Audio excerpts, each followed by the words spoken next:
Sir, we need to talk about what happened last night. Witnesses place you at the scene. I don't know what you're talking about. We have evidence linking you to the victim. This is your chance to explain. Some men are capable of unspeakable things, and the most dangerous ones are the ones who smile while doing it.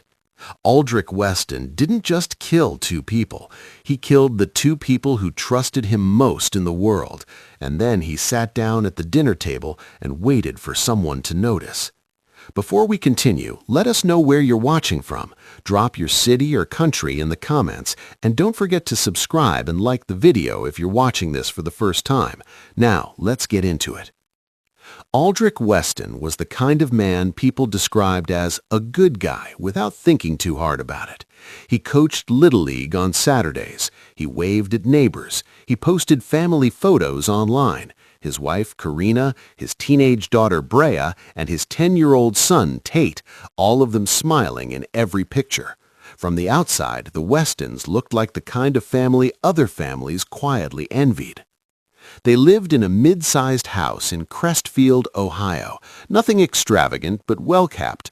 Aldrich worked as a logistics manager for a regional freight company. Karina ran a small home-based bakery and was known around the neighborhood for dropping off muffins when someone had a hard week. People liked her. People genuinely liked her. But inside that house, things were different. Aldrich had a temper that Karina had learned to work around years ago. He didn't hit her, at least not at first, but he controlled things: the money, the schedule, where she could go, who she could talk to.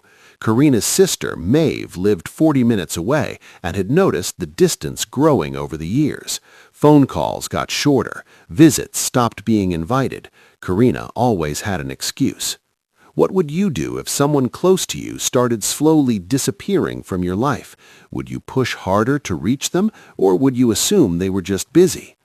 Brea was 17 and had started to see things more clearly the older she got. She noticed how her mother flinched sometimes when Aldrich raised his voice. She noticed how her father's moods set the temperature of the entire house. If he came home relaxed, everyone breathed. If he came home tight-jawed and quiet, everyone moved carefully. Tate was too young to name what he was seeing, but he knew something wasn't right. In the months leading up to what happened, Karina had begun making small moves. She opened a separate bank account, a small one, and deposited whatever she could spare from the bakery orders. She had a single conversation with a divorce attorney, just one, just to understand her options. She hadn't told anyone except Maeve. Aldrich found out anyway. He didn't confront her directly. That wasn't his style. Instead, he went quiet, the kind of quiet that feels calculated. Karina noticed the shift and told Maeve she was nervous, that something felt off. Maeve offered to come stay for a few days. Karina said she'd think about it. She never got the chance to call back. Within 3 weeks of Aldrich discovering that bank account, Karina and Brea were dead. But since you've given the go-ahead, I'll take that as confirmation. Here we go. It was a Wednesday night in late October when it happened. Tate was at a sleepover at a classmate's house, something Aldrich had arranged himself, which nobody thought anything of at the time, but later investigators would note that detail. He made sure the boy wasn't home. Karina and Brea were the only ones there. What exactly happened inside that house that night, no one can say with complete certainty. There were no witnesses. No one heard anything unusual. The neighbors on the left had their television on. The neighbors on the right had gone to bed early. Whatever Aldrich did, he did it quietly, and he did it deliberately. By the time morning came, he had already made his first call, not to police, not to family, but to a coworker, telling them they wouldn't be in. He said there had been a family emergency. He kept his voice steady. He waited nearly 6 hours before calling 911. When the call came in, Aldrich told the dispatcher that he had come home from a late errand and found his wife and daughter unresponsive. He said he didn't know what happened. His voice broke at the right moments. He used Karina's name. He used Brea's name. He asked the dispatcher if they were going to be okay, even though by that point there was no version of okay left. Think about that for a moment. He used their names. He asked if they'd be okay, and he had been home for 6 hours before making that call. First responders arrived to find Karina in the bedroom and Brea in the hallway just outside her room. The medical examiner would later determine both had died from blunt force trauma. There were no signs of forced entry. Nothing was taken. The house was largely undisturbed, which is one of the first things that stood out to Detective Rourke Silas, the lead investigator assigned to the case. Burglars make messes. Strangers leave traces. This scene was too clean. Aldrich stood outside on the front lawn while the house was processed. He had his arms crossed and his head down. Neighbors gathered at the edge of the property, some of them crying. Aldrich accepted a hug from the woman across the street. He let her hold him for a long moment. One of the responding officers noted in his report that Aldrich never asked where his son was. Not once. He never asked if Tate was safe or if someone had called to check on him. That detail was small, but Detective Silas circled it anyway. In the days that followed, Aldrich Weston became a fixture on local news. He gave 2 interviews, both of them brief, both of them carefully worded. He wore a gray sweater in one and a dark jacket in the other. He talked about Karina's kindness. He talked about how Brea had her whole life ahead of her. He cried on cue and stopped crying just as cleanly. The community rallied around him. A meal train was organized. Cards arrived at the house. His co-workers took up a collection. People wanted to help the grieving man who had lost his wife and daughter in one night. Maeve watched all of it from a distance and felt sick. She had driven to Crestfield the morning after the bodies were found. She stood at the edge of the police tape and looked at the house where her sister had lived and tried to keep herself together. When Aldrich approached her, she didn't hug him back. She looked at him and said very little. He told her he was sorry for her loss. Those were his exact words, her loss, as if Karina had belonged to Maeve and not to him. Maeve went home that night and wrote down everything she could remember, every conversation with Karina, every concern her sister had raised, the bank account, the attorney, the feeling Karina had described in their last call, that something was off, that Aldrich had gone quiet in a way that scared her. She took all of it to Detective Silas the next morning. Silas had already been building a quiet picture of Aldrich on his own. The 6-hour delay before the 911 call, the clean scene, the absence of forced entry, the fact that Aldrich had arranged for Tate to be out of the house that specific night. None of it was proof, but all of it pointed in one direction. Here's what people don't always understand about investigations like this. The evidence rarely arrives in one dramatic moment. It builds, slowly, detail by detail, until the weight of it becomes undeniable. Silas interviewed Aldrich twice in that first week. Aldrich was cooperative, articulate, and consistent. Almost too consistent. His answers had the quality of something rehearsed, not in an obvious way, but in the way that someone sounds when they've run through a story so many times it no longer feels like memory, just repetition. Aldrich believed he had been thorough enough. He believed the clean house and the steady voice and the well-timed tears had done their job. He was wrong. 3 weeks into the investigation, Aldrich's story was still holding. No arrest had been made, no charges filed. Some people in the community had begun to whisper that the case might go cold, that whoever had done this might never be found. Aldrich had even started talking publicly about wanting justice for his family. But Detective Silas hadn't stopped pulling threads. The break came from something almost invisible. During the initial sweep of the house, forensic technicians had collected trace evidence from the hallway where Brea was found. Among it was a small fiber, dark, synthetic, that didn't match anything belonging to Karina, Brea, or Tate. It was consistent with a specific type of work glove, industrial, the kind used in freight and logistics, the kind Aldrich handled regularly at his job. Silas obtained a warrant to search Aldrich's vehicle and his locker at the freight company. Inside the locker, behind a stack of old safety manuals, they found a single work glove. Its pair was never recovered, but the fiber from the hallway was a forensic match to the glove they found. That was the first thread.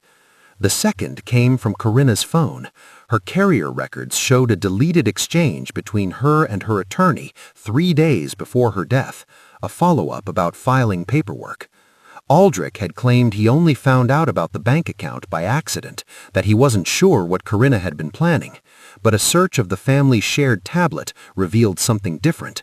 Aldrich had accessed Corinna's email repeatedly over a period of 2 months. He had read the attorney correspondence. He knew exactly what she was planning and exactly how far along she was. He hadn't stumbled onto her plans. He had been watching them develop. Ask yourself, what does it say about a person when their response to feeling abandoned isn't grief, isn't anger, isn't even confrontation, but calculation? The third piece was Tate. When child investigators spoke with him gently in a safe setting, he recalled something he hadn't thought to mention before. A few nights before the murders, he had woken up late and heard his father in the garage. He described a sound, something heavy being moved, then a long silence, then his father coming inside.